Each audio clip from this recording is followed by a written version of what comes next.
back out to the garden, everybody. Two things we're going to do today.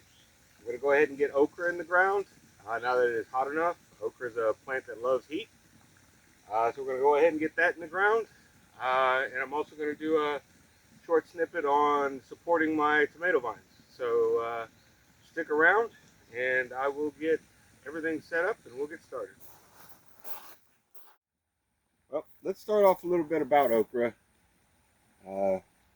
If you've ever wanted to grow something and you didn't think you had a green thumb or didn't think you could deal with it, okra is the perfect plant for you.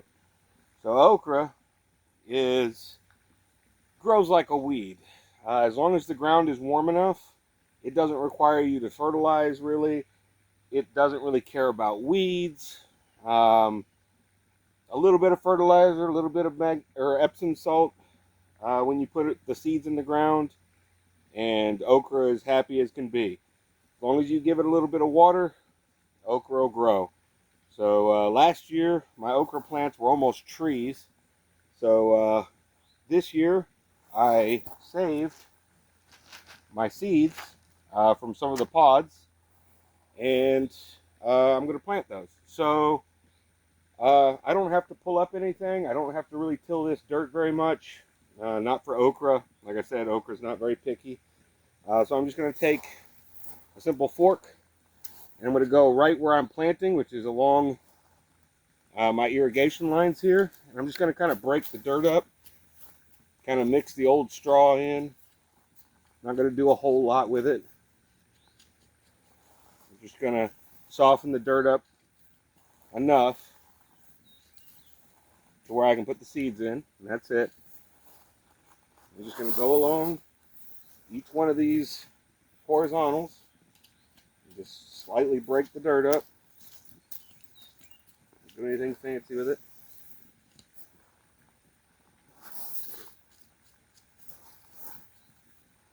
Now, okra is a very strange plant. Some people really like okra, some people don't. I'm not a big fan of okra, but my father and mother are, so I basically grow it for them. But it is easy to grow, so it's not too bad.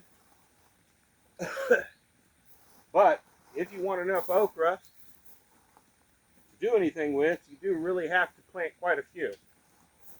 Okra is a plant that'll produce all year round until it gets cold. But the big problem is for okra is it'll only produce a couple pods at a time. So you'll get 3 or 4 pods that are the right size to harvest from each plant at any given time. So unfortunately, it's one of those plants. You have to plant enough of it to where you can harvest, a good 30 or 40 pods worth before they get too big and they get too woody. But it'll produce all year round. You'll have more than you know what to do with once it starts producing. So you'll have that, every 3-4 days you'll have that 30 to 40 pods worth. So don't worry about that. For this, I'm just going to take a little bit of my organic fertilizer. Just going to sprinkle it through. Like I said, okra doesn't take a whole lot of anything. It's not a very picky plant. It grows like a weed. Ends up looking like a tree by the end of the day, or by the end of the year. So you don't really have to do a whole lot.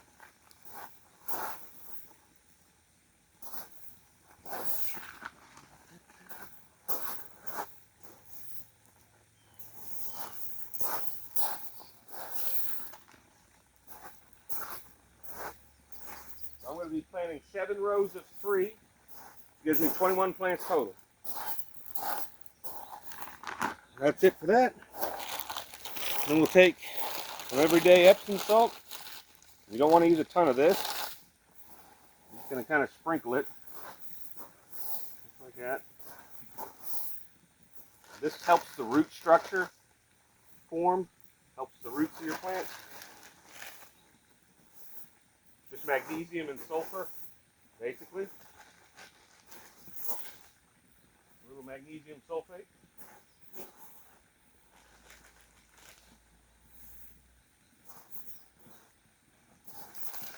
Like that.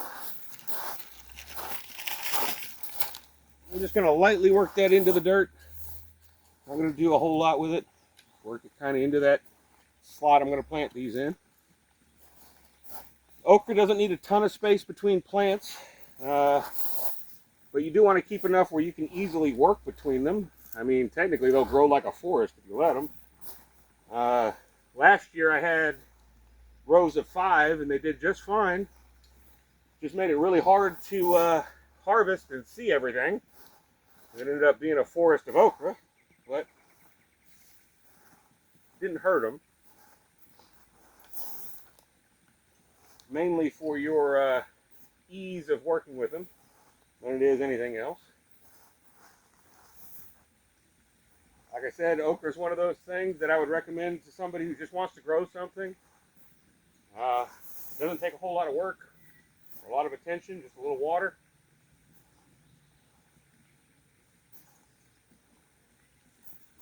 Just like that. I have my rows. Now, I'm not going to be perfect with this, but I just want to flatten down with my hand so it's roughly flat, like so. And then on the outside, right into this corner, I'm going to poke about a 1/2 inch hole in the ground, and then another 1/2 inch hole, another 1/2 inch hole. So it keeps them about 16 inches apart, 16 to 20 inches apart, but also keeps them close enough to the irrigation nozzles where I don't have to worry about them too much. So a little 1/2 inch hole there, a 1/2 inch hole there, a little 1/2 inch hole there.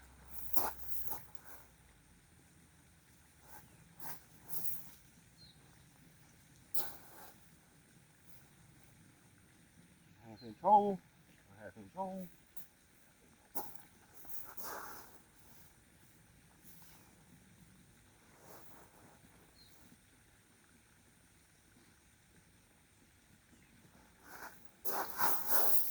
Okra is not a very picky plant,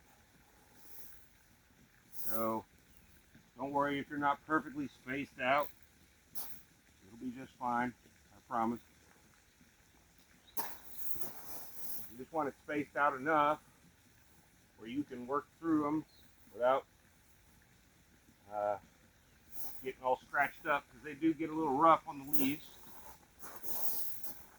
They do get a little spiny, a little abrasive, more than spiny, I guess. Yeah. Now we have all our holes.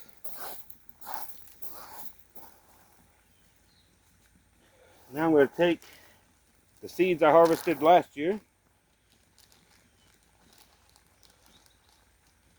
I'm going to put 2 to 3 per hole, and we'll come back and thin them if we get too many.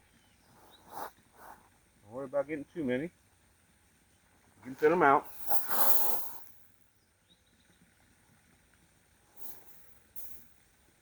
You'll just thin them out to your best.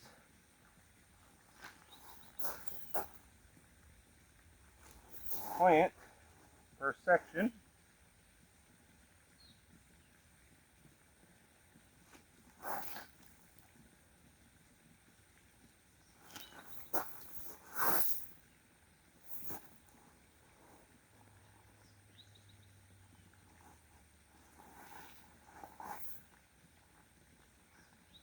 Get 4 or 5, it's not a big deal.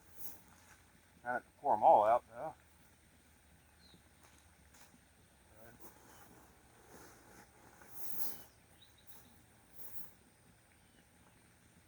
Just don't pack the dirt on top of them, just kind of sweep the dirt over the top of them.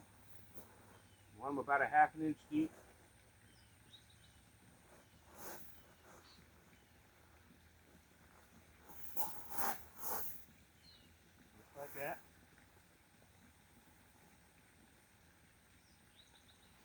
Like that, we've planted our okra. Now, I am going to go over the top of them with just a little bit more of the organic fertilizer, just to make sure they get the small amount of nutrient they need. I'm also going to make sure I open up my irrigation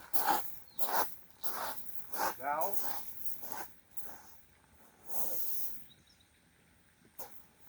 That way they'll get their watering period this afternoon.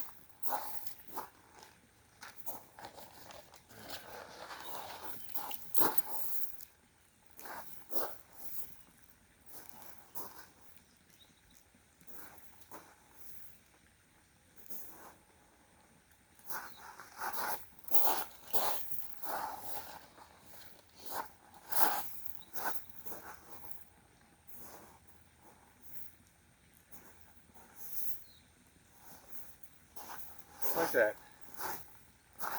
Alright. So, just like that, okra's in the ground. Like I said, okra is really easy to grow. I had no trouble growing. It grew way more than I thought it would last season. So, like I said, this season I thinned it down to 3 per row instead of 5, just to make it a little easier to work on them. The leaves get abrasive. I wouldn't call them spiky, but it's abrasive like fiberglass. So if you have to like dig your hands through it to get to the pods, it can get a little irritating. So just space them out a little bit further this year. I had more okra than I knew what to do with. I pickled some, I canned some, I put some in goulash mix that I canned. Took a bunch of it to mom and dad, and they cooked it up and froze it and did all kinds of stuff with it. So okra is one of those things. It's a nutrient neutral kind of plant. It's got nutrients in it. It's got calorie content to it. It is something you can grow to live off of if you wanted to.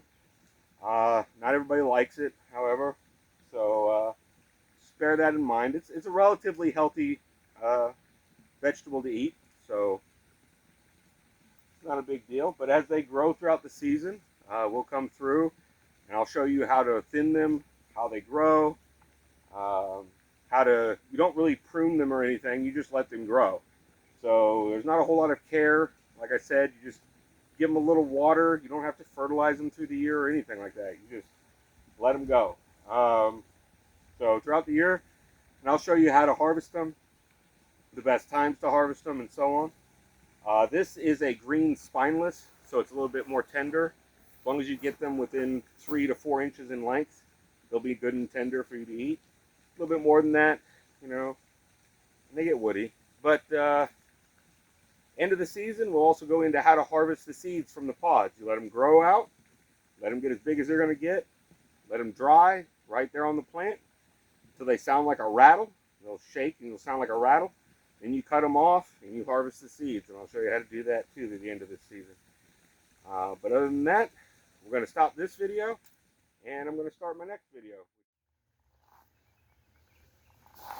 So it's been about a week and a half since we put these in.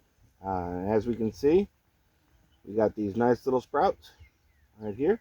What we're going to do is thin it out. So you thin them down just so you don't get them crowded, because we only want technically one plant at each spot.